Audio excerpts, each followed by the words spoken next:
Hey now, it's the Bergie and Booker show. He's Bergie, I'm Booker, and September 1st has come and gone. And there's a lot of recruiting news out there.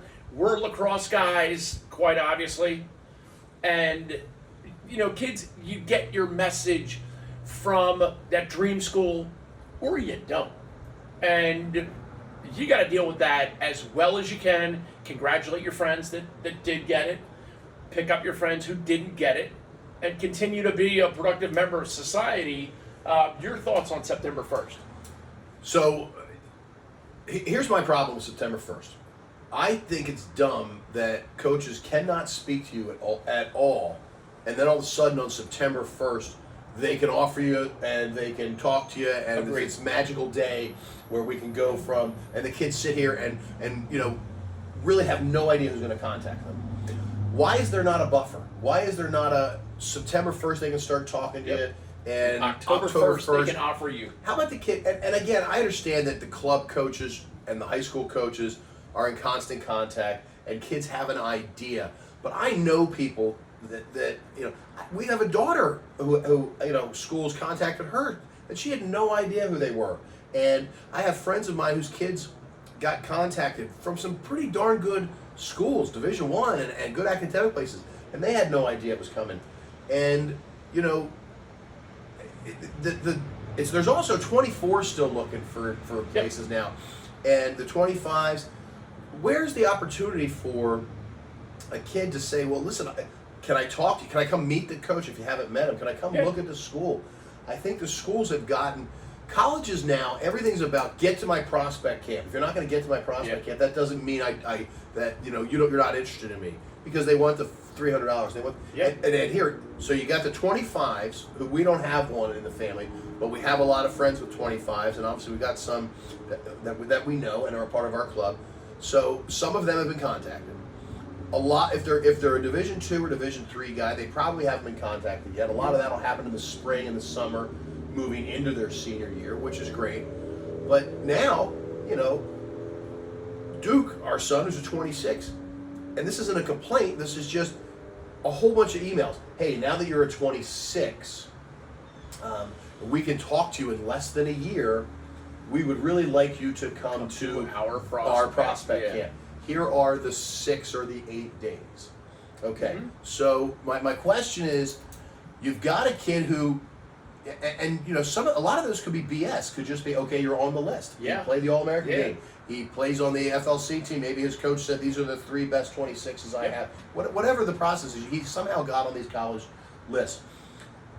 But now what? You can't get to every prospect day. So many of them are on the same day. He plays football, all right? So all the fall ones are out because none of the college men's prospect days are in Florida. I'm sure Jacksonville will have 1 or 2. If they're smart, they would do it in December, so the football guys in Florida will be done, and those guys up north will probably be done and can come down. But how's a kid supposed to get to 15 prospect days? I mean, or at least 7 or 8.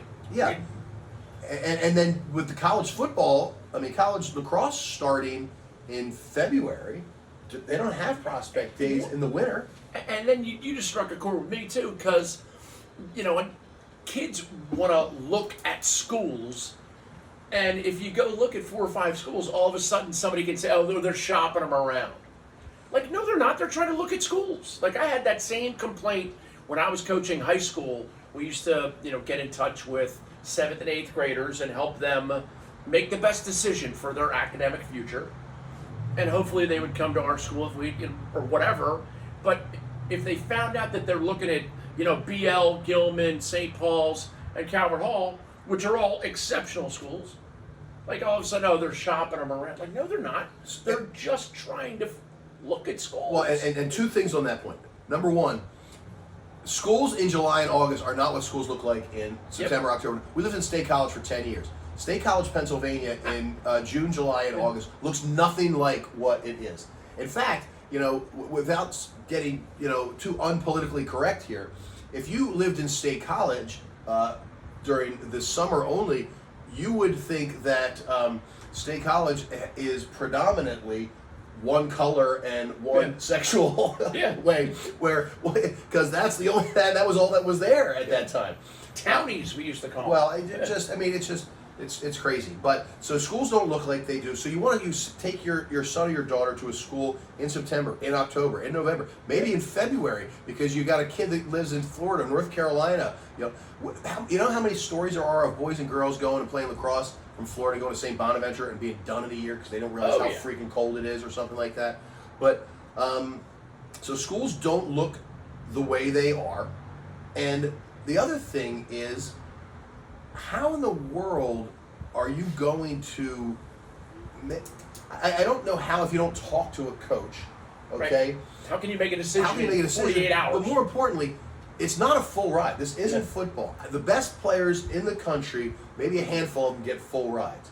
So if I'm going to pay, if I'm gonna, let's talk about Villanova. What's Villanova? You got a kid there, 80 grand? 72. So Sticker a price. 30% scholarship to Villanova is still a lot of money. I want to talk to the guy who is going to be For weeks. that dad up there. He's going to be that parent. That I don't think there's anything wrong with parents wanting to go around and meet the coaches. I don't care if you're talking about Rollins. I don't care if you're talking about Florida Tech. I don't care if you're talking about Franklin and Marshall. Yeah. I don't care if you're talking about Maryland, Syracuse. Boots or on the ground. Why do we have September 1st as the be-all, end-all? And I know, listen, I know John Tillman and Danowski and all these guys, they save a scholarship or two back because there are kids that late bloomers, this, that, and the other thing, or some kids nowadays, what they'll do is they'll have their junior, and then they'll do it again. Have you heard of this reclass? Some of those kids will do that, or the coaches will ask them to do that, or they'll PG. I have a problem with PG. I have a problem with a kid. I have a problem with a coach suggesting that I pay $45,000 a year for my kid to go to Boys Latin, and you ask me to do that for an additional year, and now it's 5 years, and then you're going to throw them a bone of 10 grand a year. 10 grand a year at the most. That makes no sense to me. I mean, if you got ridiculous money or one kid, I get it. But you got 4 kids, that makes no sense to me. The old-fashioned red shirt just doesn't happen anymore, I guess. Yeah, and it's also it's about the dollars on those prospect days. But I'd like to know what there needs to be a buffer zone where you could go see what. Yeah. And again, you're playing lacrosse at Penn State, okay? If basketball or lacrosse at Penn State, or field hockey or volleyball, what do? They take you to a football game because it's the biggest event on campus, okay? So football, they've had one game. They have 6 games a year or something like that. What if you can't get? Don't you want to go experience that? Don't you want to get? Yeah. I would want to go to a lacrosse game. Now maybe they did their sophomore year, but maybe they had no idea that Penn State was interested in him. And then he calls them up on September 1st, and they're like, "Oh my God, Dad, Penn State's there." Well, I don't know. We've been to these 8 schools. Yeah, we haven't been there. Yeah. My cousin Kevin's the head coach at Notre Dame. How does he feel about September 1st? He doesn't do a lot of over recruiting on the 1st, but I will tell you this: my then fiance Tanya and I were getting married on November 5th, and I said to Kev, "I'm like, hey, it's in Florida. You got to be there." He goes, "Notre Dame, Clemson in football. It's our biggest recruiting weekend of the year. There's no way I'll be there." Yep. And then does he have current juniors? He waits till November 5th. Yeah. Juniors and seniors. Yeah. Like they all hold back a couple spots. And these they should have roster restrictions for lacrosse. You don't need more than 45 guys. No, you've got 55 guys. 60. Boys and girls. Schools are doing. USF has 24 freshmen, and they don't play for 2 years in the girls' side. And then they've got all these girls coming. They're gonna have 60 girls on their roster. That's nuts. And they don't play official games until 25, I don't think. Comments about September 1st. He's Bergie on Booker. We do what we do. Cheers. Cheers. Here's to the weekend.